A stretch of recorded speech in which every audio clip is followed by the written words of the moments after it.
The Jimmy Butler injury has massive ramifications for the Golden State Warriors going forward.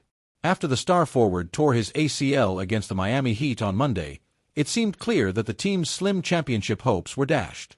While that is a brutal reality the Warriors are learning to accept, veteran Draymond Green provided a great reminder of the human element involved in Butler's injury. Draymond Green tells heartbreaking Jimmy Butler story after injury. Green talked about the injury on his podcast and shared the following heartbreaking anecdote about Butler's reaction to his season-ending injury in the locker room. First thing he said, sitting in that locker room, was, "Man, I'm supposed to take my kids to the arcade in the morning." He said it 4 different times.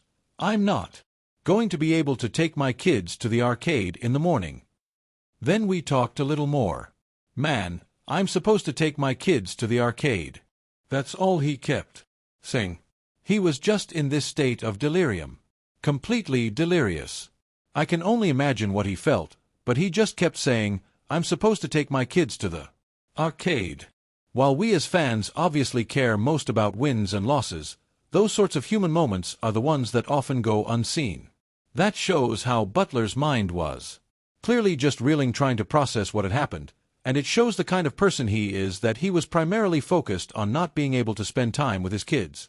Surely, he must have also been thinking about how his injury likely means his chances of winning an NBA championship are over.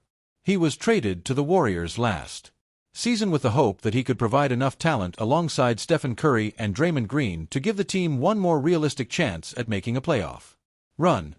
The 2024-25 season might have been that trio's best chance, as the Warriors were great after trading for Butler, winning their play-in game which earned them a series with the Houston Rockets. They had momentum after winning that series in 7 games and looked determined to make a run in Game 1 against the Minnesota Timberwolves, but a hamstring injury to Curry ended that season too soon. Now, the Warriors have been felled by yet another injury. It's not the biggest shock, considering the Warriors had such an old roster coming into this season.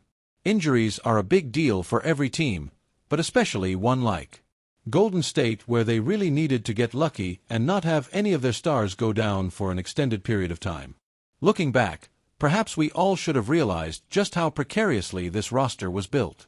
With so many old players and not enough proven young talent, it was always going to be a tough needle to thread, but what makes it more frustrating is that the Warriors were seemingly finding their stride right when Butler went down. Sure, the team was in a bit of a soft spot of the schedule as their opponents were not that tough and they were at home for most of the games, but maybe they could have finally built some confidence and momentum for the rest of the season. Now, it's not altogether clear where the Warriors go from here.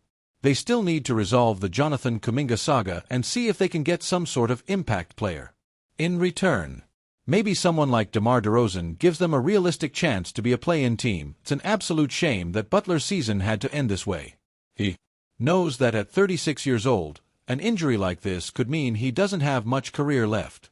He had every reason to feel bad and pout about his bad luck, but in the moment all he could think about was his kids, which is as heartbreaking as it gets.